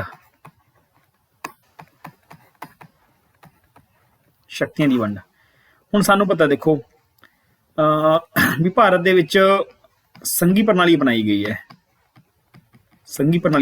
ਹੈ, ਠੀਕ ਹੈ। ਤੇ ਜਿਹੜਾ ਸਾਡਾ ਸੰਘ ਹੈ ਇਹ ਕੈਨੇਡਾ ਤੋਂ ਪ੍ਰੇਰਿਤ ਹੈ, ਠੀਕ ਹੈ। ਕੈਨੇਡਾ ਦੇ ਵਿੱਚ ਕੀ ਸਿਸਟਮ ਹੈ, ਕੈਨੇਡਾ ਦੇ ਵਿੱਚ ਕੁਝ ਪਾਵਰ ਕੇਂਦਰ ਕੋਲ ਨੇ ਤੇ ਕੁਝ ਪਾਵਰ ਜਿਹੜੀਆਂ ਨੇ ਰਾਜ ਸਰਕਾਰਾਂ ਕੋਲ ਨੇ। ਤਾਂ ਬਿਲਕੁਲ ਸੇਮ ਸਟਰਕਚਰ ਇੱਥੇ ਬਣਾਇਆ ਗਿਆ, ਜਿਵੇਂ ਸਾਡੇ ਇੰਡੀਆ ਦੇ ਵਿੱਚ ਸੰਘ ਕਹੋ ਜਾਂ ਕੇਂਦਰ ਕਹੋ, ਤਾਂ ਇੱਥੇ ਇੱਕ ਸੰਘ ਸੂਚੀ ਵੀ ਹੈ ਤੇ ਇੱਥੇ ਰਾਜ ਸੂਚੀ ਵੀ ਹੈਗੀ ਹੈ, ਤੇ ਇੱਥੇ ਇੱਕ ਕਨਕਰੈਂਟ ਲਿਸਟ ਜਿਹਨੂੰ ਅਸੀਂ ਸਮਵਰਤੀ ਸੂਚੀ ਬੋਲਦੇ ਹਾਂ, ਇੱਕ ਸੈਂਟਰਲ ਲਿਸਟ ਹੈ, ਇੱਕ ਸਟੇਟ ਲਿਸਟ ਹੈ ਤੇ ਇੱਕ ਕਨਕਰੈਂਟ ਲਿਸਟ ਹੈ। ਤਾਂ ਇਹਦੇ ਵਿੱਚ ਅਲੱਗ-ਅਲੱਗ ਵਿਸ਼ੇ ਦਿੱਤੇ ਗਏ ਨੇ, ਜਿਵੇਂ ਪਹਿਲਾਂ ਇਹਦੇ ਵਿੱਚ 97 ਵਿਸ਼ੇ ਸੀ, ਹੁਣ ਇਹਦੇ ਵਿੱਚ 100 ਵਿਸ਼ੇ ਨੇ, ਠੀਕ ਹੈ ਜੀ। ਰਾਜ ਸੂਚੀ ਹੈ, ਪਹਿਲਾਂ ਇਹਦੇ ਵਿੱਚ 66 ਵਿਸ਼ੇ ਸੀਗੇ, ਹੁਣ ਇਹਦੇ ਵਿੱਚ 61 ਵਿਸ਼ੇ ਹੈ। ਸਮਵਰਤੀ ਸੂਚੀ ਜਿਹੜੀ ਹੈ, ਪਹਿਲਾਂ ਇਹਦੇ ਵਿੱਚ 47 ਵਿਸ਼ੇ ਸੀਗੇ, ਹੁਣ ਇਹਦੇ ਵਿੱਚ 52 ਵਿਸ਼ੇ ਹੈ, ਠੀਕ ਹੈ ਜੀ। ਤਾਂ ਇਹ ਕੁਝ ਵਿਸ਼ੇ ਨੇ ਜਿਹਦੇ ਉੱਪਰ ਕਾਨੂੰਨ ਬਣਾਉਣ ਦੀ ਸ਼ਕਤੀ ਜਾਂ ਨੀਤੀ ਬਣਾਉਣ ਦੀ ਜਿਹੜੀ ਸ਼ਕਤੀ ਹੁੰਦੀ ਹੈ ਉਹ ਕਿਹਦੇ ਕੋਲੇ ਹੈ, ਉਹ ਹੈਗੀ ਹੈ ਕੇਂਦਰ ਸਰਕਾਰ ਕੋਲੇ, ਠੀਕ ਹੈ। ਜਿਵੇਂ ਫੋਰ ਐਗਜ਼ਾਮਪਲ ਜਿਵੇਂ ਫੋਰਨ ਰਿਲੇਸ਼ਨ ਦੀ ਗੱਲ ਕਰਾਂਗੇ, ਤਾਂ ਫੋਰਨ ਰਿਲੇਸ਼ਨ ਸੰਬੰਧੀ ਜੋ ਵੀ ਗੱਲਬਾਤ ਕਰਨੀ ਕਿਹਨੇ ਕਰਨੀ, ਸੈਂਟਰਲ ਗਵਰਨਮੈਂਟ ਨੇ ਕਰਨੀ, ਇਹ ਕੇਂਦਰੀ ਸੂਚੀ ਦੇ ਵਿੱਚ ਆਉਂਦਾ ਹੈ, ਠੀਕ ਹੈ। ਜਾਂ ਫਿਰ ਪਰਮਾਣੂ ਵਗੈਰਾ ਹੋ ਗਿਆ ਜਾਂ ਰੇਲਵੇ ਹੋ ਗਈ, ਠੀਕ ਹੈ, ਜਾਂ ਕਰੰਸੀ ਹੋ ਗਈ, ਠੀਕ, ਇਹ ਸਾਰਾ ਟੌਪਿਕ ਕਿਹਦੇ ਹੱਥ ਦੇ ਵਿੱਚ ਨੇ? ਇਹ ਸਾਰੇ ਕੇਂਦਰ ਸਰਕਾਰ ਦੇ ਸੰਘ ਸੂਚੀ ਦੇ ਹੱਥ ਦੇ ਵਿੱਚ ਨੇ। ਰਾਜ ਸੂਚੀ ਹੋ ਗਈ, ਠੀਕ ਹੈ, ਜਿਵੇਂ ਸੜਕਾਂ ਜਾਂ ਕਾਨੂੰਨ ਹੋ ਗਿਆ, ਠੀਕ ਹੈ, ਜਾਂ ਨਾਲੀਆਂ ਗਲੀਆਂ ਸੜਕਾਂ ਬਣਾਉਣੀਆਂ ਨੇ, ਹਨਾ, ਇਸ ਤਰ੍ਹਾਂ ਦੇ ਜਿਹੜੇ ਪ੍ਰਬੰਧ ਕਰਨੇ ਨੇ, ਹਨਾ, ਠੀਕ ਹੈ। ਤਾਂ ਇਹ ਸਾਰਾ ਜਿਵੇਂ ਜੇਲਾਂ ਹੋ ਗਈਆਂ, ਸਾਰਾ ਇਹ ਕਿਹਦੇ ਹੱਥ ਦੇ ਵਿੱਚ ਨੇ? ਇਹ ਸਾਰੇ ਰਾਜ ਸਰਕਾਰ ਦੇ ਹੱਥ ਦੇ ਵਿੱਚ ਆਉਂਦੇ ਨੇ ਸਾਰੇ, ਠੀਕ ਹੈ।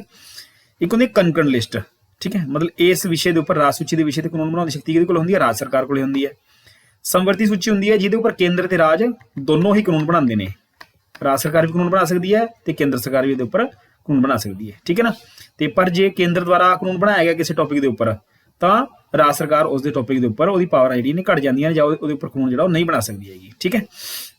ਹੁਣ ਜਿਵੇਂ ਪਹਿਲਾਂ ਇਹਦੇ ਕੋਲ ਕਾਰਡ ਵਿਸ਼ੇ ਸੀ, ਪਹਿਲਾਂ ਇਹਦੇ ਕੋਲ 66 ਵਿਸ਼ੇ ਸੀ, ਫਿਰ ਇਹਦੇ ਕੋਲ ਕਾਰਡ ਵਿਸ਼ੇ ਰਹਿ ਗਏ। ਜਿਹੜੇ 5 ਵਿਸ਼ੇ ਸੀ ਚੱਕ ਕੇ ਕਿੱਥੇ ਪਾ ਦਿੱਤੇ ਗਏ? ਇਹ ਸਮਵਰਤੀ ਸੂਚੀ। ਜਿਵੇਂ ਇੱਕ ਐਜੂਕੇਸ਼ਨ ਦਾ, ਸਿੱਖਿਆ ਦਾ ਟੌਪਿਕ ਹੈ ਜਿਹੜਾ, ਸਿੱਖਿਆ ਦਾ ਖੇਤਰ ਸੀ ਜਿਹੜਾ, ਉਹ ਪਾਇਆ ਗਿਆ ਸੀਗਾ ਇਹਦੇ ਵਿੱਚ। ਤਾਂ ਜਿਹੜੇ 5 ਪਾਏ ਗਏ ਸੀ, ਕਦੋਂ ਪਾਏ ਗਏ ਸੀ ਜੀ? 42 ਅਮੈਂਡਮੈਂਟ, 42ਵਾਂ ਸੰਸ਼ੋਧਨ ਹੋਇਆ ਸੀਗਾ 1976 ਦੇ ਵਿੱਚ। 42ਵੇਂ ਸੰਸ਼ੋਧਨ 1976 ਦੇ ਅਨੁਸਾਰ ਜਿਹੜੇ ਇਹ ਕੁਝ 5 ਟੌਪਿਕ ਸੀਗੇ, ਠੀਕ ਹੈ, ਇਹ ਕਾਫੀ ਇੰਪੋਰਟੈਂਟ ਜਿਹੜੀ ਅਮੈਂਡਮੈਂਟ ਹੈ ਜੀ ਇਹ ਹੋਈ ਹੈ। ਤਾਂ ਇਹਦੇ ਵਿੱਚ ਆਪਾਂ ਦੱਸਾਂਗੇ ਕਿਹੜੇ ਹੋਰ ਵੀ ਟੌਪਿਕ ਸੀਗੇ ਇਹਦੇ ਵਿੱਚ, ਠੀਕ ਹੈ। ਤੇ ਇਹਨੂੰ ਚੱਕ ਕੇ ਕਿੱਥੇ ਪਾ ਦਿੱਤਾ ਗਿਆ ਸੀ? ਇਹਨੂੰ ਰਾਜ ਸੂਚੀ ਤੋਂ ਚੱਕ ਕੇ ਪਾ ਦਿੱਤਾ ਗਿਆ ਸੀਗਾ, ਕਿੱਥੇ ਪਾ ਗਿਆ? ਸਮਵਰਤੀ ਸੂਚੀ ਦੇ ਵਿੱਚ, ਠੀਕ ਹੈ। ਹੁਣ ਚਲੋ ਦੇਖੋ, ਸੰਘ ਸੂਚੀ ਦੇ ਵਿਸ਼ਿਆਂ ਤੇ ਕਾਨੂੰਨ ਬਣਾਉਣ ਦੀ ਸ਼ਕਤੀ ਕਿਹਦੇ ਕੋਲ ਹੁੰਦੀ ਹੈ? ਉਹ ਹੁੰਦੀ ਹੈ ਕੇਂਦਰ ਕੋਲੇ, ਕੇਂਦਰ ਸਰਕਾਰ ਕੋਲੇ, ਜਾਂ ਸੰਸਦ ਕੋਲੇ ਹੁੰਦੀ ਹੈ। ਰਾਜ ਸਰਕਾਰ ਦੀ ਜਿਹੜੀ ਸੂਚੀ ਹੈ ਇਹਦੇ ਉੱਪਰ ਰਾਜ ਸਰਕਾਰ ਕਾਨੂੰਨ ਬਣਾ ਸਕਦੀ ਹੈ। ਸਮਵਰਤੀ ਸੂਚੀ ਦੇ ਦੋਨੇ ਸਰਕਾਰਾਂ ਹੀ ਕਾਨੂੰਨ ਬਣਾ ਸਕਦੀਆਂ ਨੇ। ਪਰ ਆਪਾਂ ਦੇਖਾਂਗੇ, ਅੱਗੇ ਜਾ ਕੇ ਦੇਖਾਂਗੇ, ਕਈ ਵਾਰੀ ਰਾਜ ਸੂਚੀ ਦੇ ਵਿਸ਼ੇ ਤੇ ਵੀ ਕਾਨੂੰਨ ਬਣਾਉਣ ਦੀ ਸ਼ਕਤੀ ਉਹ ਕੇਂਦਰ ਕੋਲ ਚਲੀ ਜਾਂਦੀ ਹੈ, ਠੀਕ ਹੈ। ਜਿਵੇਂ ਕੁਝ ਰੇਅਰ ਕੇਸਿਸ ਹੁੰਦੇ, ਜਿਵੇਂ ਆਪਾਤਕਾਲ ਲੱਗ ਗਿਆ, ਜਾਂ ਰਾਸ਼ਟਰਪਤੀ ਸ਼ਾਸਨ ਲੱਗ ਗਿਆ, ਠੀਕ ਹੈ ਜੀ, ਜਾਂ ਇੱਕ ਰਾਜ ਜਾਂ ਦੋ ਰਾਜ ਜਾਂ ਦੋ ਤੋਂ ਵੱਧ ਰਾਜ ਜਿਹੜੇ ਕਹਿ ਦੇਣ ਵੀ ਅਸੀਂ ਕੇਂਦਰ ਤੋਂ ਇਸ ਵਿਸ਼ੇ ਤੇ ਕਾਨੂੰਨ ਬਣਾਉਣਾ ਚਾਹੁੰਦੇ ਆ, ਠੀਕ ਹੈ। ਤੇ ਠੀਕ ਹੈ, ਜਾਂ ਫਿਰ ਆਪਾਂ ਅੱਗੇ ਪੜਾਂਗੇ ਵੀ ਆਰਟੀਕਲ ਜਿਹੜਾ 249 ਹੈਗਾ, ਆਰਟੀਕਲ 249 ਦੇ ਤਹਿਤ ਇੱਕ ਰਾਜ ਸਭਾ ਕੋਲ ਸ਼ਕਤੀ ਹੁੰਦੀ ਹੈ, ਠੀਕ ਹੈ, ਜਿਹੜੀ ਕਿਸੇ ਵਿਸ਼ੇ ਨੂੰ ਨੈਸ਼ਨਲ ਮਹੱਤਵ ਦਾ ਡਿਕਲੇਅਰ ਕਰ ਦਿੰਦੀ ਹੈ। ਜਦੋਂ ਕੋਈ ਵਿਸ਼ਾ ਨੈਸ਼ਨਲ ਮਹੱਤਵ ਦਾ ਡਿਕਲੇਅਰ ਹੋ ਜਾਂਦਾ ਹੈ ਤਾਂ ਉੱਥੇ ਜਿਹੜੀ ਹੈ ਸੰਸਦ ਕੋਲੇ ਇਹ ਪਾਵਰ ਚਲੀ ਜਾਂਦੀ ਹੈ, ਰਾਜ ਸੂਚੀ ਦੇ ਵਿਸ਼ੇ ਤੇ ਵੀ ਕਾਨੂੰਨ ਬਣਾ ਸਕਦੀ ਹੁੰਦੀ ਹੈ, ਠੀਕ ਹੈ ਜੀ, ਕਲੀਅਰ। ਤਾਂ ਇਹ ਸੀ ਤੁਹਾਡੀਆਂ ਅਨੁਸੂਚੀ ਨੰਬਰ 7। ਇਸ ਤੋਂ ਬਾਅਦ ਆਪਾਂ ਗੱਲ ਕਰਦੇ ਹਾਂ ਅਨੁਸੂਚੀ ਨੰਬਰ 8 ਦੀ।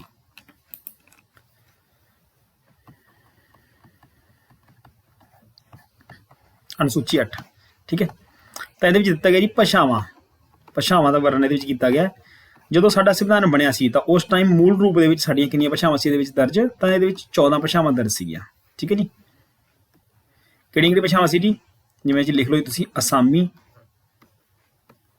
ਬੰਗਾਲੀ, ਗੁਜਰਾਤੀ, ਮਰਾਠੀ, ਹਿੰਦੀ, ਪੰਜਾਬੀ। ਆਪਾਂ ਨੰਬਰ ਵਾਈਜ਼ ਦੇ ਦਿੰਦੇ ਹਾਂ, 2 ਨੰਬਰ, 3 ਨੰਬਰ, 4 ਨੰਬਰ, 5 ਨੰਬਰ ਤੇ Punjabi 6 number. Kannada 7 number, Malayalam 8 number, Odia, ਵੈਸੇ ਨੂੰ ਔੜੀਆ ਕਹਿੰਦੇ ਅੱਜ ਕੱਲ੍ਹ, 9 number, Tamil 10 number, Telugu 11 number, Urdu 12 number, Sanskrit 13 number ਤੇ ਲਾਸਟ ਹੈ ਜੀ ਕਸ਼ਮੀਰੀ ਜਿਹੜੀ ਹੈ ਇਹ 14 ਨੰਬਰ, ਠੀਕ ਹੈ ਜੀ। ਤਾਂ ਮੂਲ ਰੂਪ ਦੇ ਵਿੱਚ ਵੀ ਸਾਡੀਆਂ ਭਾਸ਼ਾਵਾਂ ਮਾਨਤਾ ਪ੍ਰਾਪਤ ਸੀਗੀਆਂ, ਉਹ ਕਿੰਨੀਆਂ ਸੀਗੀਆਂ? 14 ਭਾਸ਼ਾਵਾਂ ਮਾਨਤਾ ਪ੍ਰਾਪਤ ਸੀਗੀਆਂ, ਠੀਕ ਹੈ ਜੀ। ਜਿਵੇਂ ਅਸਾਮੀ ਹੋ ਗਈ, ਬੰਗਾਲੀ ਹੋ ਗਈ, ਗੁਜਰਾਤੀ, ਮਰਾਠੀ, ਹਿੰਦੀ, ਪੰਜਾਬੀ, ਕੰਨੜ, ਠੀਕ ਹੈ, ਮਲਿਆਲਮ, ਠੀਕ ਹੈ, ਕੰਨੜ ਕਰਨਾਟਕ 'ਚ ਬੋਲੀ ਜਾਂਦੀ, ਮਲਿਆਲਮ ਜਿਹੜੀ ਕੇਰਲਾ 'ਚ ਬੋਲੀ ਜਾਂਦੀ, ਉੜੀਆ 'ਚ ਬੋਲੀ ਜਾਂਦੀ, ਠੀਕ ਹੈ। ਤਮਿਲ ਜਿਹੜੀ ਤਮਿਲਨਾਡੂ 'ਚ, ਤੇਲਗੂ ਜਿਹੜੀ ਭਾਸ਼ਾ ਹੈ ਤੇਲੰਗਾਨਾ ਦੇ ਏਰੀਆ ਤੇ ਆਂਧਰਾ ਪ੍ਰਦੇਸ਼ 'ਚ ਬੋਲੀ ਜਾਂਦੀ ਹੈ।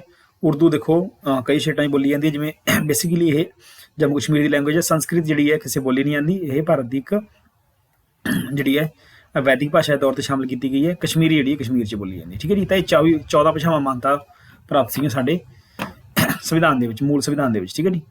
ਇਸ ਤੋਂ ਬਾਅਦ ਜਿਹੜੀ 15ਵੀਂ ਭਾਸ਼ਾ ਜਿਹੜੀ ਸਾਡੇ ਸੰਵਿਧਾਨ ਦੇ ਵਿੱਚ ਅਡਾਪਟ ਕੀਤੀ ਜਾਂਦੀ ਹੈ ਤਾਂ ਉਹ ਭਾਸ਼ਾ ਹੁੰਦੀ ਸਾਡੀ ਸਿੰਧੀ ਭਾਸ਼ਾ। ਸਿੰਧੀ ਨੂੰ 1967 ਦੇ ਵਿੱਚ ਸ਼ਾਮਿਲ ਕੀਤਾ ਗਿਆ ਭਾਰਤ ਦੇ ਵਿੱਚ, ਕਿਵੇਂ ਜੀ? 21ਵਾਂ ਸੰਸ਼ੋਧਨ ਦੇ ਦੁਆਰਾ 21 ਅਮੈਂਡਮੈਂਟ ਦੇ ਤਹਿਤ ਇਹਨੂੰ ਸ਼ਾਮਿਲ ਕੀਤਾ ਗਿਆ ਸੀਗਾ, ਠੀਕ ਹੈ ਜੀ। 1967 ਦੇ ਵਿੱਚ ਇਹਨੂੰ ਸ਼ਾਮਿਲ ਕੀਤਾ ਗਿਆ ਸੀਗਾ। ਤਾਂ ਇਹ ਬਣ ਗਈ ਸਾਡੀ 15ਵੀਂ ਭਾਸ਼ਾ। ਇਸ ਤੋਂ ਬਾਅਦ ਜੀ ਲਗਾਤਾਰ 3 ਭਾਸ਼ਾਵਾਂ ਜਿਹੜੀਆਂ ਸੀਗੀਆਂ 16ਵੀਂ 17ਵੀਂ ਤੇ 18ਵੀਂ ਭਾਸ਼ਾ ਜਿਹੜੀ ਇਹ ਸ਼ਾਮਲ ਕੀਤੀ ਗਈ ਸੀ। ਉਹ ਭਾਸ਼ਾਵਾਂ ਸੀਗੀਆਂ KNM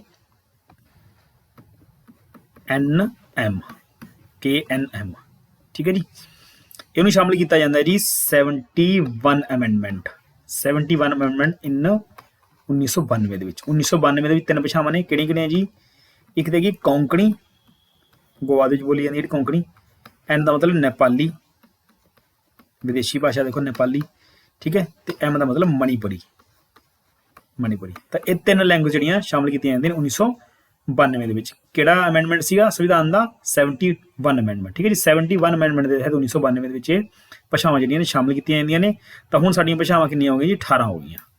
ਇਸ ਤੋਂ ਬਾਅਦ ਹੁਣ ਸਾਨੂੰ ਪਤਾ ਵੀ ਕਿੰਨੀਆਂ ਭਾਸ਼ਾਵਾਂ ਨੇ ਮੂਲ ਰੂਪ ਦੇ ਵਿੱਚ? ਇਹ ਭਾਸ਼ਾਵਾਂ ਹੈਗੀਆਂ ਨੇ ਜੀ 22, ਠੀਕ ਹੈ ਜੀ। ਤੇ 4 ਭਾਸ਼ਾਵਾਂ ਹੋਰ ਸ਼ਾਮਲ ਕੀਤੀਆਂ ਜਾਂਦੀਆਂ ਨੇਗੀਆਂ। ਕਦੋਂ ਸ਼ਾਮਲ ਕੀਤੀਆਂ ਜਾਂਦੀਆਂ ਜੀ? 2004 ਦੇ ਵਿੱਚ। 2004 ਦੇ ਵਿੱਚ ਇਹ ਸ਼ਾਮਲ ਕੀਤੀਆਂ ਜਾਂਦੀਆਂ ਨੇ ਜੀ 92 ਅਮੈਂਡਮੈਂਟ ਇਨ 2004 ਦੇ ਵਿੱਚ। ਤਾਂ ਕਿਹੜੀਆਂ ਸੀ ਜੀ? ਇਹ ਭਾਸ਼ਾਵਾਂ ਸੀ SDMB, ਠੀਕ ਹੈ। ਇਹਨੂੰ ਕੁਝ ਵੀ ਲਾ ਲਓ ਤੁਸੀਂ, SDM Bathinda, SDM Barnala, SDM Batala, ਹੈ ਨਾ, ਕੁਝ ਵੀ ਲਾ ਸਕਦੇ ਹਾਂ ਆਪਾਂ, ਠੀਕ ਹੈ। ਤਾਂ ਕਿਹੜੀ ਭਾਸ਼ਾ ਸੀ ਜੀ ਇਹ? ਕਦੋਂ ਸ਼ਾਮਲ ਕੀਤੀਆਂ ਗਈਆਂ? 4 ਭਾਸ਼ਾਵਾਂ ਇਹ, ਠੀਕ ਹੈ। ਤਾਂ ਇਹ ਸੀ ਕਰਮਵਾਰ ਚਲਾਉਣਾ ਹੋਵੇ ਤੁਹਾਨੂੰ, ਠੀਕ ਹੈ, 19ਵੀਂ 20ਵੀਂ 21ਵੀਂ 22ਵੀਂ, ਹੈ ਨਾ। ਤਾਂ ਇਹ ਸੀ ਜੀ ਸੰਥਾਲੀ, ਡੀ ਡੋਗਰੀ,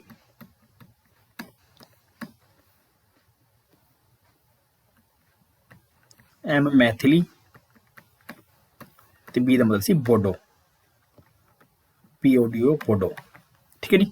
ਸੰਥਾਲੀ, ਡੋਗਰੀ, ਮੈਥਿਲੀ ਤੇ ਬੋਡੋ, ਠੀਕ ਹੈ ਜੀ। ਤਾਂ ਇਹ 4 ਲੈਂਗੁਏਜ ਦੁਆਰਾ ਤੋਂ ਸ਼ਾਮਲ ਕੀਤੀਆਂ ਗਈਆਂ ਸੀ। ਕਦੋਂ? 2004 ਦੇ ਵਿੱਚ। ਤਾਂ ਹੁਣ ਸਾਡੀਆਂ 18 + 4 ਕਿੰਨੀਆਂ ਹੋ ਗਈਆਂ? 22 ਹੋ ਗਈਆਂ। ਦੇਖੋ ਮੂਲ ਰੂਪ ਚ ਕਿੰਨੀਆਂ ਸੀਗੀਆਂ? 14 ਸੀਗੀਆਂ। 14 ਇੱਕ ਸਿੰਧੀ ਸ਼ਾਮਲ ਕੀਤੀ ਗਈ ਤਾਂ 15 ਹੋ ਗਈਆਂ। 15 ਦਾ 3 ਸ਼ਾਮਲ ਕੀਤੀਆਂ ਗਈਆਂ, 15 + 3 18 ਹੋ ਗਈਆਂ। KNM ਤੁਸੀਂ ਥੋੜੀ ਯਾਦ ਹੈ। ਤੇ 18 ਤੋਂ ਬਾਅਦ 4 ਹੋਰ ਸ਼ਾਮਲ ਕੀਤੀਆਂ ਗਈਆਂ। ਤਾਂ ਹੁਣ ਸਾਡੇ ਕਿੰਨੀਆਂ ਨੇ ਜੀ? 22 ਨੇ। ਤੁਹਾਨੂੰ ਲੱਗਿਆ ਵੀ ਕਿਤੇ ਅੰਗਰੇਜ਼ੀ ਇਹਦੇ ਵਿੱਚ ਆਈ ਹੈ, ਠੀਕ ਹੈ, ਜਿਹਨੇ ਸਾਡਾ ਜੀਣਾ ਦੁੱਭਰ ਕਰ ਰੱਖਿਆ ਹੈ, ਠੀਕ ਹੈ। ਹਰੇਕ ਕੰਪੀਟੀਸ਼ਨ ਦੇ ਵਿੱਚ ਪੁੱਛੀ ਜਾਂਦੀ ਹੈ ਨਾ। ਤੇ ਲੱਗਿਆ ਨਹੀਂ ਹੈ। ਇਹਦਾ ਮਤਲਬ ਕੀ ਹੈ? ਵੀ ਅੰਗਰੇਜ਼ੀ ਸਾਡੀ ਮਾਨਤਾ ਪ੍ਰਾਪਤ ਭਾਸ਼ਾ ਨਹੀਂ ਹੈ। ਮਾਨਤਾ ਪ੍ਰਾਪਤ ਭਾਸ਼ਾ ਸਾਡੀ ਆਫੀਸ਼ੀਅਲ ਲੈਂਗੁਏਜ ਸਾਡੀ ਨਹੀਂ ਹੈ, ਠੀਕ ਹੈ ਜੀ। ਸਾਡੇ 22 ਭਾਸ਼ਾਵਾਂ ਦੇ ਵਿੱਚ ਇਹ ਨਹੀਂ ਆਉਂਦੀ ਹੈਗੀ, ਠੀਕ ਹੈ ਜੀ, ਨਹੀਂ ਆਉਂਦੀ। ਚਲੋ ਹੁਣ ਜਿਵੇਂ ਦੇਖੋ ਕਈ ਇੰਪੋਰਟੈਂਟ ਭਾਸ਼ਾਵਾਂ ਹੋਰ ਵੀ ਨੇਗੀਆਂ, ਹਨਾ, ਜਿਵੇਂ ਰਾਜਸਥਾਨੀ ਹੈ, ਠੀਕ ਹੈ ਜੀ, ਹਰਿਆਣਵੀ ਹੈ, ਠੀਕ ਹੈ, ਜਾਂ ਭੋਜਪੁਰੀ ਹੈ, ਠੀਕ ਹੈ। ਇਹ ਭਾਸ਼ਾਵਾਂ ਜਿਹੜੀਆਂ ਨੇ ਇਹ ਮਾਨਤਾ ਪ੍ਰਾਪਤ ਨਹੀਂ ਹੈਗੀਆਂ, ਠੀਕ ਹੈ। ਹੋ ਸਕਦਾ ਆਉਣ ਵਾਲੇ ਸਮੇਂ ਦੇ ਵਿੱਚ ਇਹਨੂੰ ਮਾਨਤਾ ਦੇ ਦੇਣ, ਪਰ ਇਹ ਇਸ ਟਾਈਮ ਨਹੀਂ ਹੈਗੀਆਂ, ਠੀਕ ਹੈ। ਮੈਂ ਇੱਥੇ ਕਿਉਂ ਲਿਖ ਰਿਹਾ ਕਿਉਂਕਿ ਇਹ ਕਾਫੀ ਫੇਮਸ ਭਾਸ਼ਾਵਾਂ ਨੇਗੀਆਂ, ਇਸ ਕਰਕੇ ਕਈ ਵਾਰ ਕੁਐਸਚਨ ਆ ਜਾਂਦੇ ਵੀ ਇਹਨਾਂ ਵਿੱਚ ਕਿਹੜੀ ਮਾਨਤਾ ਪ੍ਰਾਪਤ ਭਾਸ਼ਾ ਹੈ ਜਾਂ ਨਹੀਂ ਹੈ, ਠੀਕ ਹੈ। ਤਾਂ ਇਹ ਭਾਸ਼ਾਵਾਂ ਨਹੀਂ ਹੈਗੀਆਂ, ਠੀਕ ਹੈ ਜੀ। ਬਾਕੀ ਭਾਸ਼ਾਵਾਂ ਤੁਸੀਂ ਦੇਖ ਚੁੱਕੇ ਹੋ, ਉਹਨੂੰ ਰਿਵੀਜ਼ਨ ਕਰ ਲਿਓ, ਠੀਕ ਹੈ ਜੀ। ਤਾਂ ਇਹ ਸੀ ਜੀ ਤੁਹਾਡਾ 8th ਸ਼ਡਿਊਲ। ਤਾਂ ਮੂਲ ਰੂਪ ਦੇ ਵਿੱਚ ਸਾਡੇ ਸੰਵਿਧਾਨ ਦੇ ਵਿੱਚ ਇਹ 8 ਸ਼ਡਿਊਲ ਜਿਹੜੇ ਉਹ ਸ਼ਾਮਲ ਕੀਤੇ ਗਏ ਸੀ। ਇਸ ਤੋਂ ਬਾਅਦ ਆਪਾਂ ਗੱਲ ਕਰਦੇ ਹਾਂ ਜੀ ਅਨੁਸੂਚੀ ਨੰਬਰ 9 ਦੀ। ਅਨੁਸੂਚੀ ਨੰਬਰ 9। ਤਾਂ ਅਨੁਸੂਚੀ ਨੰਬਰ 9 ਦੇ ਵਿੱਚ ਕੀ ਹੈ? ਅਨੁਸੂਚੀ ਨੰਬਰ 9 ਨੂੰ ਦੇਖੋ ਕਦੋਂ ਸ਼ਾਮਲ ਕੀਤਾ ਗਿਆ ਸੀ? ਇਹ ਸਾਡੇ ਸੰਵਿਧਾਨ ਦਾ ਪਹਿਲਾ ਹੀ ਅਮੈਂਡਮੈਂਟ ਸੀ, ਫਸਟ ਸੰਸ਼ੋਧਨ ਸੀ ਇਹ, ਫਸਟ ਅਮੈਂਡਮੈਂਟ, ਫਸਟ ਸੰਸ਼ੋਧਨ ਸੀਗਾ ਇਹ, ਜਿਹੜਾ ਕਿ 1951 ਦੇ ਵਿੱਚ ਹੀ ਕੀਤਾ ਜਾਂਦਾ ਹੈ। ਮਤਲਬ ਅਗਲੇ ਸਾਲ ਹੀ ਸੰਵਿਧਾਨ ਬਣਨ ਤੋਂ ਅਗਲੇ ਸਾਲ ਹੀ ਕੀਤਾ ਜਾਂਦਾ ਹੈ। ਤਾਂ ਇਹਦੇ ਵਿੱਚ ਕੀਤਾ ਜਾਂਦਾ, ਇਹਦੇ ਵਿੱਚ ਜੁਡੀਸ਼ੀਅਲ ਰਿਵਿਊ, ਠੀਕ ਹੈ, ਨਿਆਇਕ ਪੁਨਰ ਨਿਰੀਖਣ, ਠੀਕ ਹੈ, ਨਿਆਇਕ ਪੁਨਰ ਨਿਰੀਖਣ, ਜਿਹੜਾ ਕਿ ਸੁਪਰੀਮ ਕੋਰਟ ਤੇ ਹਾਈ ਕੋਰਟ ਕੋਲੇ ਹੁੰਦਾ। ਇਹ ਅਸੀਂ ਅਮਰੀਕਾ ਤੋਂ ਉਧਾਰ ਲਿਆ, USA ਤੋਂ ਉਧਾਰ ਲਿਆ ਇਹ, ਠੀਕ ਹੈ। ਨੈਕਸਟ ਕਲਾਸ ਦੇ ਵਿੱਚ ਆਪਾਂ ਦੇਖਾਂਗੇ ਵੀ ਸਾਡੇ ਸੰਵਿਧਾਨ ਦੇ ਜਿਹੜੇ ਸੋਰਸ ਨੇ ਉਹ ਕਿਹੜੇ ਨੇ, ਆਪਾਂ ਇਹਨੂੰ ਗੱਲ ਕਰਾਂਗੇ। ਤਾਂ ਜੁਡੀਸ਼ੀਅਲ ਰਿਵਿਊ ਆਪਾਂ ਦੇਖਾਂਗੇ ਵੀ ਕਿੱਥੋਂ ਉਧਾਰ ਲਿਆ ਸੀ, ਇਹ ਅਸੀਂ USA ਸੰਵਿਧਾਨ ਤੋਂ ਉਧਾਰ ਲਿਆ। ਹੁਣ ਜੁਡੀਸ਼ੀਅਲ ਰਿਵਿਊ ਦਾ ਮਤਲਬ ਕੀ ਹੁੰਦਾ ਹੈ? ਜੁਡੀਸ਼ੀਅਲ ਰਿਵਿਊ ਦਾ ਮਤਲਬ ਹੁੰਦਾ ਵੀ ਜਿਹੜੀ ਸਾਡੀ ਸੰਸਦ ਹੈ, ਉਹ ਜਦੋਂ ਵੀ ਕੋਈ ਕਾਨੂੰਨ ਬਣਾ ਦਿੰਦੀ ਹੈ ਤਾਂ ਉਸ ਕਾਨੂੰਨ ਨੂੰ ਰਿਵਿਊ ਕਰ ਸਕਦੀ ਹੈ ਸਾਡੀ ਸੁਪਰੀਮ ਕੋਰਟ, ਤੇ ਜਿਹੜੀ ਵਿਧਾਨ ਪਾਲਿਕਾ, ਰਾਜਾਂ ਦੀ ਵਿਧਾਨ ਪਾਲਿਕਾ, ਉਹ ਰਿਵਿਊ ਕਰ ਸਕਦੀ ਹੈ, ਉਹਨਾਂ ਦੁਆਰਾ ਬਣਾਏ ਕਾਨੂੰਨ ਨੂੰ ਰਿਵਿਊ ਕਰ ਸਕਦੀ ਹੈ ਜਿਹੜੀ ਹਾਈ ਕੋਰਟ, ਠੀਕ ਹੈ। ਤਾਂ ਹੁਣ ਫਸਟ ਸ਼ਡਿਊਲ ਦੇ ਵਿੱਚ ਕੀ ਕੀਤਾ ਗਿਆ? ਫਸਟ ਸ਼ਡਿਊਲ ਦੇ ਵਿੱਚ 284 ਵਿਸ਼ੇ ਇਸ ਤਰ੍ਹਾਂ ਦੇ ਰੱਖੇ ਗਏ ਨੇ, 284 ਵਿਸ਼ੇ ਇਸ ਤਰ੍ਹਾਂ ਦੇ ਰੱਖੇ ਗਏ ਨੇ ਜਿਹਦਾ ਜੁਡੀਸ਼ੀਅਲ ਰਿਵਿਊ ਨਹੀਂ ਹੋ ਸਕਦਾ ਹੈਗਾ। ਮਤਲਬ ਜਿਹੜੀ ਨਿਆਂਪਾਲਿਕਾ ਹੈ ਉਹ ਇਸ ਮਾਮਲੇ ਦੇ ਉੱਪਰ ਕੋਈ ਵੀ ਆਪਣਾ ਫੈਸਲਾ ਨਿਆਂਪਾਲਿਕਾ ਫੈਸਲਾ ਨਹੀਂ ਦੇ ਸਕਦੀ, ਮਤਲਬ ਇਹਨੂੰ ਕੋਰਟ ਦੇ ਵਿੱਚ ਨਹੀਂ ਲੈ ਕੇ ਜਾਇਆ ਸਕਦਾ। ਠੀਕ ਹੈ, ਫੈਸਲਾ ਨਿਆਂਪਾਲਿਕਾ ਫੈਸਲਾ ਨਹੀਂ ਦੇ ਸਕਦੀ।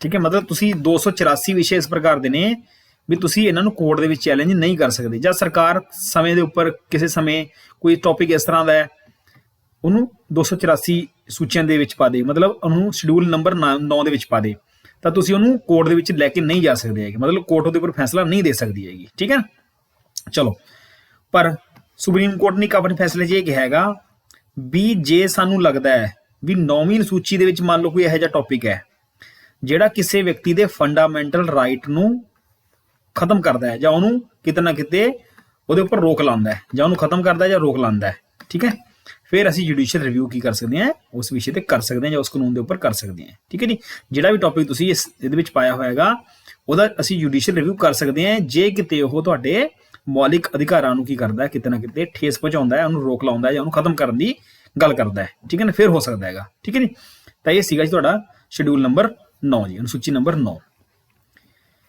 ਇਸ ਤੋਂ ਬਾਅਦ ਆਪਾਂ ਗੱਲ ਕਰਦੇ ਹਾਂ ਅਨੁਸੂਚੀ ਨੰਬਰ 10 ਦੀ। ਅਨੁਸੂਚੀ ਨੰਬਰ 10, ਅਨੁਸੂਚੀ ਨੰਬਰ 10 ਨੂੰ ਸਾਡੇ ਸੰਵਿਧਾਨ ਦੇ ਵਿੱਚ ਐਡ ਕੀਤਾ ਗਿਆ ਸੀਗਾ 52 ਅਮੈਂਡਮੈਂਟ ਇਨ 1985 ਦੇ ਵਿੱਚ। 1985 ਦੇ ਵਿੱਚ ਇਹਨੂੰ ਐਡ ਕੀਤਾ ਗਿਆ। 52ਵਾਂ ਸੰਸ਼ੋਧਨ ਕੀਤਾ ਗਿਆ। ਕਦੋਂ ਕੀਤਾ ਗਿਆ? 1985 ਦੇ ਵਿੱਚ ਕੀਤਾ ਗਿਆ ਸੀ। ਠੀਕ ਹੈ ਨੀ, ਤੇ ਹੁਣ ਇਹਦੇ ਵਿੱਚ ਕੀ ਹੈ? ਇਹਦੇ ਵਿੱਚ ਦਿੱਤਾ ਗਿਆ ਜੀ ਦਲ ਬਦਲ ਕਾਨੂੰਨ। ਦਲ ਬਦਲ ਕਾਨੂੰਨ ਬਾਰੇ ਗੱਲ ਕੀਤੀ ਗਈ ਹੈ। ਠੀਕ ਹੈ, ਠੀਕ ਹੈ, ਦਲ ਬਦਲੀ ਬਾਰੇ ਗੱਲ ਕੀਤੀ ਗਈ। ਕਾਨੂੰਨ ਦਾ ਬਾਅਦ ਵਿੱਚ ਬਣਿਆ ਸੀ ਜੀ। ਤਾਂ ਇਹ ਰਾਜੀਵ ਗਾਂਧੀ ਸਰਕਾਰ ਸੀ ਉਸ ਟਾਈਮ। ਠੀਕ ਹੈ, ਤੇ ਉਸ ਟਾਈਮ ਦਲ ਬਦਲੀ ਕਾਫੀ ਸੀਗੀ। ਤੁਸੀਂ ਕੁਐਸਚਨ ਵੀ ਸੁਣਿਆ ਹੋਊਗਾ, ਆਇਆ ਰਾਮ ਗਿਆ ਰਾਮ। ਠੀਕ ਹੈ ਜੀ, ਤੇ ਉਹ ਗਿਆ ਰਾਮ ਸੀ ਕੋਈ, ਉਹਨੂੰ ਲੱਗਿਆ ਵੀ ਹੁਣ ਸਰਕਾਰ ਜਿਹੜੀ ਸ਼ਾਮ ਨੂੰ ਫਲਾਣੀ ਪਾਰਟੀ ਦੀ ਬਣਨ ਵਾਲੀ ਹੈ, ਉਹ ਉਧਰ ਚਲਿਆ ਗਿਆ। ਉਹਨੂੰ ਲੱਗਿਆ ਵੀ ਸਵੇਰੇ ਕਿਸੇ ਹੋਰ ਪਾਰਟੀ ਸਰਕਾਰ ਬਣਨ ਵਾਲੀ ਹੈ, ਤਾਂ ਉਧਰ ਚਲਿਆ ਗਿਆ। ਠੀਕ ਹੈ, ਨਹੀਂ ਤਾਂ ਆਇਆ ਗਿਆ ਰਾਮ ਚੱਲਦਾ ਹੀ ਰਹਿੰਦਾ ਸੀ। ਮਤਲਬ ਕੋਈ ਵਿਅਕਤੀ ਕਿਸੇ ਪਾਰਟੀ ਵੱਲੋਂ MP ਜਾਂ MLA ਬਣ ਜਾਂਦਾ ਹੈ। ਮੰਨ ਲਓ ਫਰਜ਼ ਕਰੋ ਵੀ A ਪਾਰਟੀ ਤੋਂ ਉਹ MP ਬਣ ਗਿਆ। ਠੀਕ ਹੈ, ਹੁਣ ਉਹਨੂੰ ਚੁਣਿਆ ਤਾਂ ਲੋਕਾਂ ਨੇ, ਤੇ ਉਹ A ਪਾਰਟੀ ਦੀ ਟਿਕਟ ਤੋਂ ਲੜਿਆ। ਉਹਨੂੰ ਲੱਗ ਰਿਹਾ ਵੀ B ਪਾਰਟੀ ਦੀ ਸਰਕਾਰ ਬਣਨ ਵਾਲੀ ਹੈ, ਤਾਂ ਉਹ A ਪਾਰਟੀ ਨੂੰ ਛੱਡ ਕੇ ਕਿੱਧਰ ਚਲਾ ਜਾਊਗਾ? B ਪਾਰਟੀ 'ਚ, ਜਾਂ ਉਹ B ਪਾਰਟੀ ਨੂੰ ਛੱਡ ਕੇ ਚਲਾ ਜਾਊਗਾ A ਪਾਰਟੀ ਦੇ ਵਿੱਚ। ਠੀਕ ਹੈ ਜੀ, ਫਿਰ ਇੱਥੇ ਕਾਨੂੰਨ ਬਣ ਗਿਆ। ਠੀਕ ਹੈ, ਜਾਂ ਅਨੁਸੂਚੀ 10 ਦੇ ਵਿੱਚ ਇਹਨੂੰ ਸ਼ਾਮਿਲ ਕੀਤਾ ਗਿਆ। ਠੀਕ ਹੈ, ਇਸ ਤੋਂ ਬਾਅਦ ਫਿਰ ਕੀ ਹੋਇਆ ਵੀ ਜੇ ਕੋਈ ਵਿਅਕਤੀ ਕਿਸੇ ਪਾਰਟੀ ਨੂੰ ਛੱਡ ਕੇ ਜਾਂਦਾ ਹੈ, ਠੀਕ ਹੈ, ਤਾਂ ਉਹਦੀ ਮੈਂਬਰਸ਼ਿਪ ਕੀ ਹੋ ਜੂਗੀ? ਉਹਦੀ ਮੈਂਬਰਸ਼ਿਪ ਖਤਮ ਹੋ ਜੂਗੀ। ਮੈਂਬਰਸ਼ਿਪ ਉਹਦੀ ਕੀ ਹੋ ਜੂਗੀ? ਖਤਮ ਹੋ ਜੂਗੀ। ਠੀਕ ਹੈ, ਪਹਿਲਾਂ ਇਹ ਰੂਲ ਸੀਗਾ ਵੀ ਜੇ ਕਿਸੇ ਪਾਰਟੀ ਦੇ ਮੰਨ ਲਓ ਫਰਜ਼ ਕਰੋ 10 ਮੈਂਬਰ ਨੇ, ਜੇ 1/3 ਮੈਂਬਰ ਛੱਡ ਕੇ ਜਾਂਦੇ ਨੇ, ਮਤਲਬ 10ਵੇਂ ਹਿੱਸੇ ਦੇ ਵਿੱਚੋਂ 1/3 ਹਿੱਸਾ ਛੱਡ ਕੇ ਜਾਂਦਾ ਹੈ, ਤਾਂ ਉਹਨਾਂ ਦੀ ਮੈਂਬਰਸ਼ਿਪ ਖਤਮ ਨਹੀਂ ਹੋਊਗੀ। ਪਰ ਬਾਅਦ ਦੇ ਵਿੱਚ ਇਸ ਦੇ ਵਿੱਚ ਅਮੈਂਡਮੈਂਟ ਕੀਤਾ ਗਿਆ, ਤਾਂ ਉਹਨੂੰ ਕਿਹਾ ਗਿਆ ਵੀ ਹੁਣ 2/3 ਮਤਲਬ, ਠੀਕ ਹੈ, 2/3, ਠੀਕ ਹੈ, 2/3 ਜਿਹੜਾ ਹਿੱਸਾ ਜੇ ਕਿਸੇ ਪਾਰਟੀ ਦੇ ਵਿੱਚੋਂ ਟੁੱਟ ਕੇ ਜਾਂਦਾ ਹੈ, ਕਿਸੇ ਹੋਰ ਪਾਰਟੀ ਜਾਂਦਾ ਹੈ ਜਾਂ ਆਪਣੀ ਪਾਰਟੀ ਅਲੱਗ ਬਣਾਉਂਦਾ ਹੈ, ਤਾਂ ਵੀ ਉਹਨਾਂ ਦੀ ਮੈਂਬਰਸ਼ਿਪ ਜਿਹੜੀ ਉਹ ਖਤਮ ਨਹੀਂ ਹੋਊਗੀ। ਠੀਕ ਹੈ ਜੀ, ਮੋਟਾ ਮੋਟਾ ਇਹ ਲਾ ਲਓ ਵੀ 2/3 ਦਾ ਮਤਲਬ ਕੀ ਹੋ ਗਿਆ ਜੀ? 66% ਬੰਦੇ। ਠੀਕ ਹੈ ਜੀ, 66% ਬੰਦੇ ਜੇ ਕਿਸੇ ਪਾਰਟੀ ਦੇ ਵਿੱਚੋਂ ਟੁੱਟ ਕੇ ਕੋਈ ਹੋਰ ਪਾਰਟੀ ਬਣਾਉਂਦੇ ਨੇ, ਤਾਂ ਉਹਨਾਂ ਦੀ ਮੈਂਬਰਸ਼ਿਪ ਜਿਹੜੀ ਉਹ ਖਤਮ ਨਹੀਂ ਹੋਊਗੀ। ਫਰਜ਼ ਕਰੋ 10 ਕਿਸੇ ਪਾਰਟੀ ਦੇ 10 MP ਜਾਂ MLA ਨੇ, ਉਹ ਕਿਸੇ ਪਾਰਟੀ ਦੇ ਵਿੱਚੋਂ ਟੁੱਟ ਗਏ, ਇਸ ਪਾਰਟੀ ਦੇ ਵਿੱਚੋਂ ਟੁੱਟ ਗਏ 4 ਬੰਦੇ ਕਿਸੇ ਹੋਰ ਪਾਰਟੀ ਸ਼ਾਮਲ ਹੋ ਜਾਂਦੇ ਨੇ, ਤਾਂ ਕੀ ਉਹਨਾਂ ਦੀ ਮੈਂਬਰਸ਼ਿਪ ਚਲੀ ਜਾਊਗੀ? ਹਾਂ ਜੀ, ਉਹਨਾਂ ਦੀ ਮੈਂਬਰਸ਼ਿਪ ਚਲੀ ਜਾਊਗੀ। ਠੀਕ ਹੈ ਨੀ, ਹਾਂ, ਜੇ 10 ਦੇ ਵਿੱਚੋਂ 7 ਬੰਦੇ ਕਿਸੇ ਹੋਰ ਪਾਰਟੀ 'ਚ ਜਾਂਦੇ ਨੇ ਜਾਂ ਆਪਣੀ ਅਲੱਗ ਪਾਰਟੀ ਬਣਾਉਂਦੇ ਨੇ, ਤਾਂ ਕੀ ਉਹਨਾਂ ਦੀ ਮੈਂਬਰਸ਼ਿਪ ਜਾਊਗੀ? ਨਹੀਂ, ਉਹਨਾਂ ਦੀ ਮੈਂਬਰਸ਼ਿਪ ਨਹੀਂ ਜਾਊਗੀ, ਕਿਉਂਕਿ 2/3 ਤੋਂ ਜ਼ਿਆਦਾ ਨੇ ਉਹ, ਇਸ ਕਰਕੇ ਉਹਨਾਂ ਦੀ ਮੈਂਬਰਸ਼ਿਪ ਨਹੀਂ ਜਾਊਗੀ। ਕਲੀਅਰ ਜੀ ਗੱਲ? ਤਾਂ ਅਨੁਸੂਚੀ ਜਿਹੜੀ 10 ਹੈ ਜੀ, ਇਹ ਦਲ ਬਦਲ ਦੇ ਨਾਲ ਸੰਬੰਧਿਤ ਸੀਗੀ। ਇਹ 52 ਅਮੈਂਡਮੈਂਟ ਇਨ 1985 ਦੇ ਵਿੱਚ ਜਿਹੜੀ ਸਥਾਪਿਤ ਕੀਤੀ ਗਈ ਹੈ। ਨੈਕਸਟ ਹੈਗਾ ਜੀ ਅਨੁਸੂਚੀ ਨੰਬਰ 11।